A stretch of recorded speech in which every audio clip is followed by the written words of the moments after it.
Good morning, everyone. So, welcome to the Study Roots. So, today is 28 January 2025 और आज की current affairs and news बहुत detail में discuss करते हैं, एनालाइज करते हैं. So first news is about that India and China relations. जो इंडिया एंड चाइना के रिलेशंस हैं उनके बारे में न्यूज़ है. That is effort to rebuild ties कि दोनों ही नेशंस जो टाइज हैं उनको इम्प्रूव करने की कोशिश कर रहे हैं. तो India and China share a complex relationship.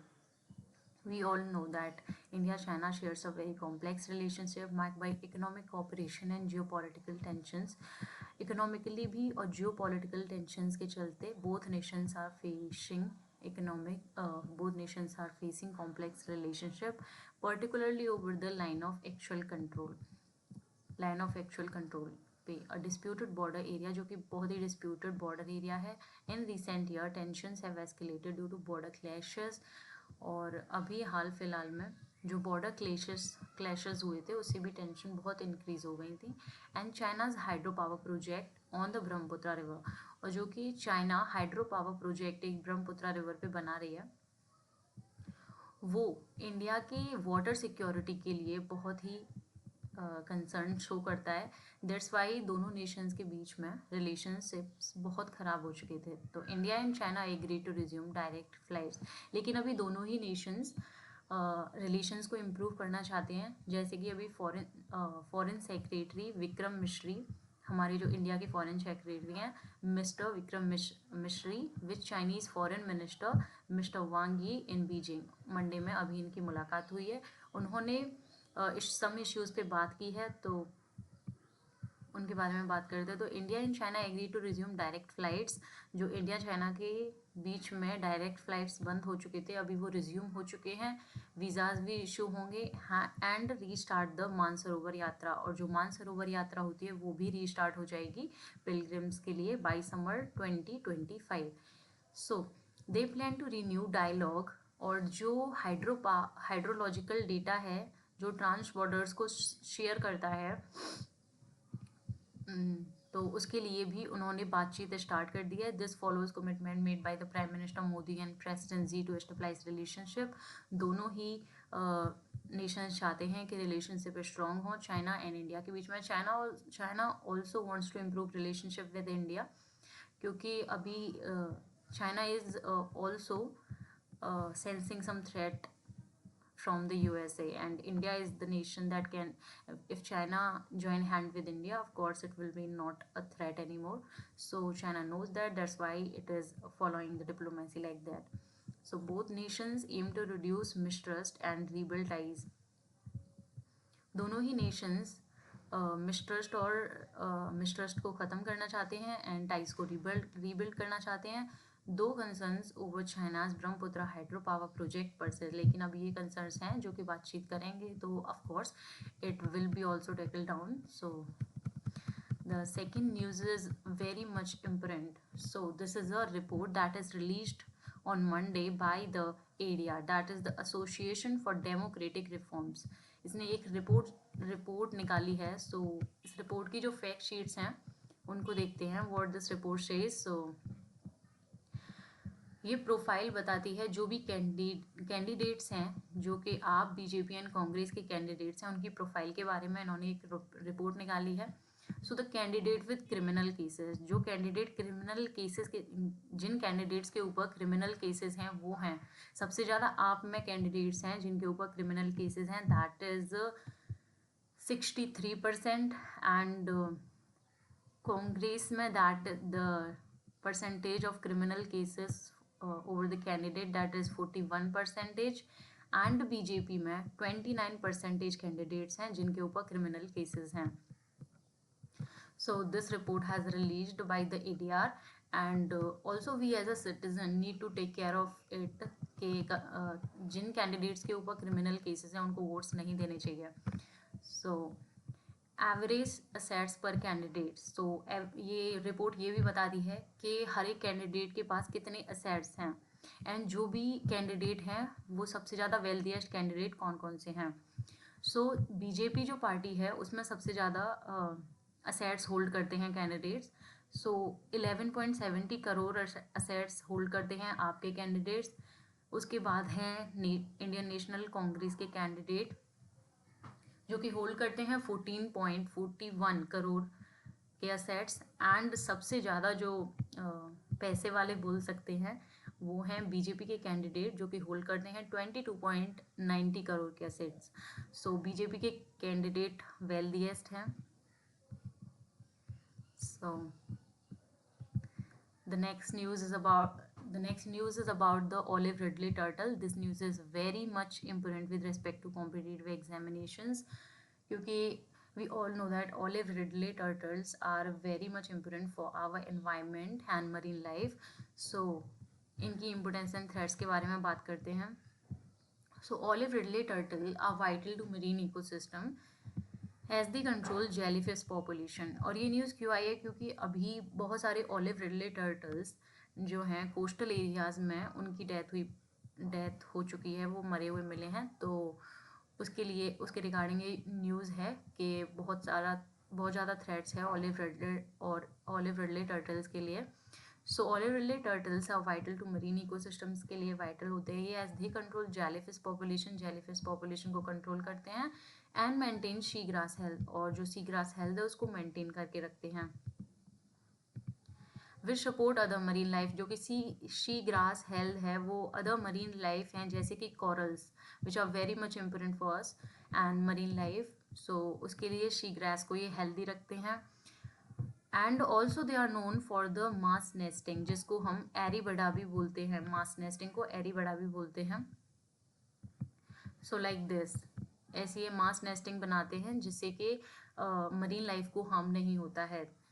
They are classified as the vulnerable by the IUCN. So IUCN का स्टेटस इनका वल्नरेबल है. These turtle are protected under the, और जो इंडिया के वाइल्ड लाइफ प्रोटेक्शन एक्ट 1972 के under इनको protection मिला है. और जो अदर इंटरनेशनल कॉन्वेंशंस हैं लाइक साइटीज कॉन्वेंशन, बोन कन्वेंशन, इसके अंडर भी ऑलिव रिडले टर्टल्स को प्रोटेक्शन प्रोवाइडेड है. सो थ्रेट्स इंक्लूड करते हैं जैसे कि फिशिंग नेट, हैबिटेट लॉस हो रहा है इनका, एंड पॉल्यूशन की वजह से ये बहुत ही कम होते जा रहे हैं. Recent mass death in the Chennai highlight these dangers. और जो अभी चेन्नई में बहुत ज़्यादा डेथ्स हुई हैं ऑलिव रिडले टर्टल्स की.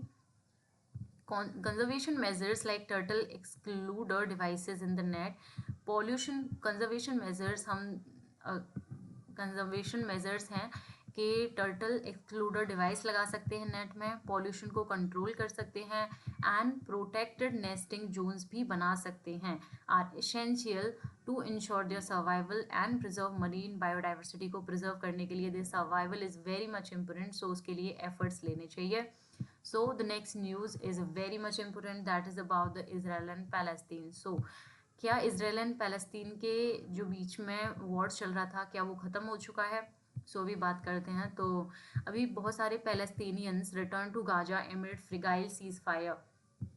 ये एक ड्रोन कैमरा से ली गई पिक्चर है जो कि दिखाती है कि इतने पैलेस्तीनियंस गाजा की तरफ वापस लौट रहे हैं with their bag and baggages.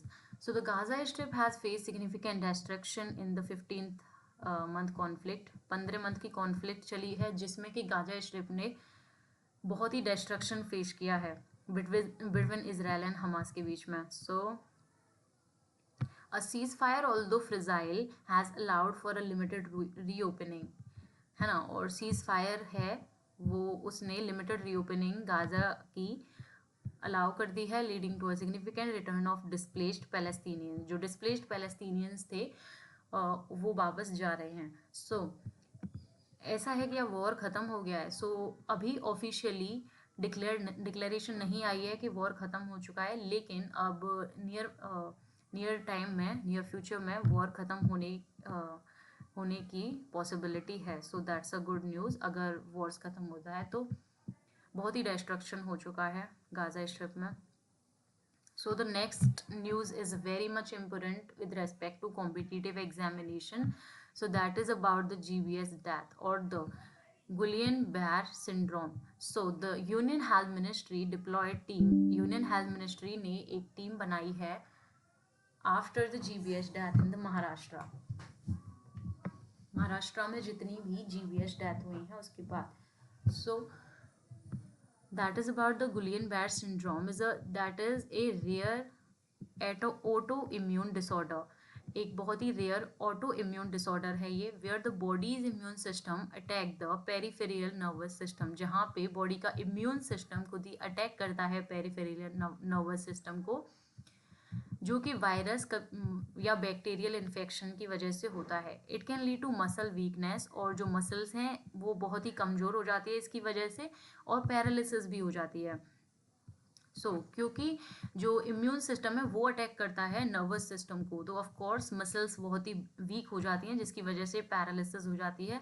While there is no cure, इसके लिए कोई भी क्योर नहीं है. Treatment can help with recovery and many patient recover fully and nearly. कुछ पेशेंट रिकवर भी हो जाते हैं फुल्ली और कम भी, बट इसके लिए कोई भी क्योर नहीं है. और ये महाराष्ट्र में बहुत ही जोरों शोरों से पीक पे चल रहा है, गुलियन-बैर सिंड्रोम. आपसे एग्जाम में पूछा जा सकता है what is the Guillain Barre syndrome, about this. Syndromes बहुत ही फेवरेट एरियाज होते हैं यूपीएससी और अदर कॉम्पिटिटिव एग्जाम्स के. Take care of it. Next news is very much important that RBI announces liquidity measures. RBI ने लिक्विडिटी मेजर्स अनाउंस किए हैं. Bond purchases and currency swap agreements भी किए हैं आरबीआई ने. पहले जानते हैं कि आरबीआई ने क्या क्या किया है. RBI has announce several measures to boost liquidity को इंक्रीज कर रहा है आरबीआई मार्केट में, including purchasing government bond purchase करके. आरबीआई गवर्नमेंट बॉन्ड परचेज करेगा. 600 बिलियन रुपीस के गवर्नमेंट बॉन्ड आरबीआई परचेज करेगा, and conducting $500 billion repo auction, और एक रेपो ऑक्शन बनाएगा 500 बिलियन रुपीस की on Feb 7. Additionally, the RBI will carry out a $5 billion currency swap agreement, और $5 billion का currency swap agreement RBI करेगा on January 31 to manage dollar and rupee fluctuation. जो dollar और rupee का fluctuation हो रहा है अभी, डॉलर की जो वैल्यू है वो रुपी के कंपैरिजन में बहुत ही इंक्रीज हो गई है. उसके लिए करेंसी स्वैप एग्रीमेंट करेगा RBI. These steps aim to ensure sufficient liquidity, और ये सफिशिएंट लिक्विडिटी आएगी मार्केट में in the banking system. Support economic activities, जो भी इकोनॉमिक एक्टिविटीज़ होती हैं उनको सपोर्ट करेगा ये, एंड जो करेंसी होती है उसको स्टेबलाइज करने में हेल्प करता है. Let's understand the key concept behind this news. RBI uses various tool to manage liquidity in the banking system. Banking system में लिक्विडिटी मतलब मनी जनरेट करना बैंकिंग सिस्टम में, पैसे छापना सिंपल लैंग्वेज में मतलब. Two key concept in this process are bond purchase and repo rate. बहुत ही इंपॉर्टेंट कॉन्सेप्ट्स हैं जो कि आरबीआई अभी कर रहा है. बॉन्ड परचेजेस के बारे में जानते हैं. बॉन्ड परचेज क्या है?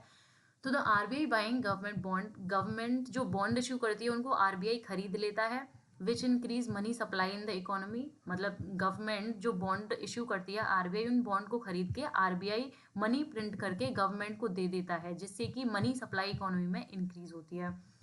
The second concept is the repo rate. Repo rate is the rate at which the commercial bank borrow money. Repo rate एक रेट होता है जिस पे कमर्शियल बैंक होते हैं वो आरबीआई से मनी बोरो करते हैं. एक होता है रिवर्स रेपो रेट, जिसमें आरबीआई मनी बोरो करता है अदर कमर्शियल बैंक से. दिस इज रेपो रेट, जिसमें कमर्शियल बैंक आरबीआई से मनी बोरो करते हैं. और repo auction allows bank to borrow funds, और रेपो ऑक्शन बैंक्स को फंड्स बोरो करने के लिए अलाउ करते हैं एक फिक्स्ड इंटरेस्ट रेट पे for specific period of time. The next concept is the currency swap.